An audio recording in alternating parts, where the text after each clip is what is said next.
Welcome back, cricket fans, to our breakdown of the second match in the Pakistan T20I Tri-Series, where Sri Lanka is taking on Zimbabwe in Rawalpindi.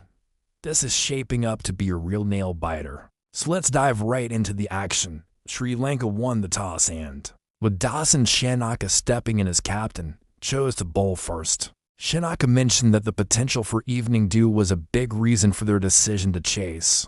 It's a classic strategy, hoping the ball gets a bit slippery later on, making it tougher for the fielding side. On the other side, Zimbabwe's skipper, Sikandar Raza, was optimistic about the pitch, calling it a traditional Rawalpindi surface that looked much better for batting than the one they played on against Pakistan.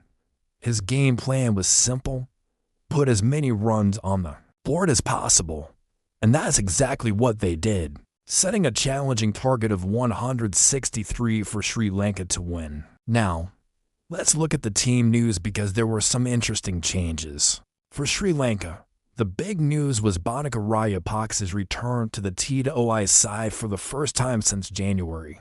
He came in for Charitha Solanka, who had to fly back home due to illness. We also saw a debut for the young seamer Eshan Malinga, which is always exciting to see. And in a boost for the team, Wanandu Hasaranga was declared fit to play, meaning his potential replacement, Vijayakanth Vyaskanth, remained on the bench. Zimbabwe, on the other hand, decided to stick with a winning formula, or at least a familiar one, by fielding an unchanged 11 from their previous match against Pakistan. So, with a target of 163, the Sri Lankan chase began. And to be blunt, it's been a disastrous start. At the halfway mark, after 10 overs, Sri Lanka are in deep trouble. They've only managed to score 45 runs and have already lost for key wickets. The chase got off to a rocky start, with Pathan Nissanka departing for a duck after facing just 5 balls. The top order just couldn't build any momentum. Kuzal Mendes was run out for 6, and Kuzal Pereira followed soon after, caught for just 4. Bhanika Rajapaksa, on his return, tried to steady the ship, but was eventually bowled for 11 runs off 18 balls. The pressure has been relentless from the Zimbabwean bowlers. This puts Sri Lanka in an incredibly difficult position. Right now, Dasun Shanaka is at the crease, not out on 12, with Kamindu Mendes on 7.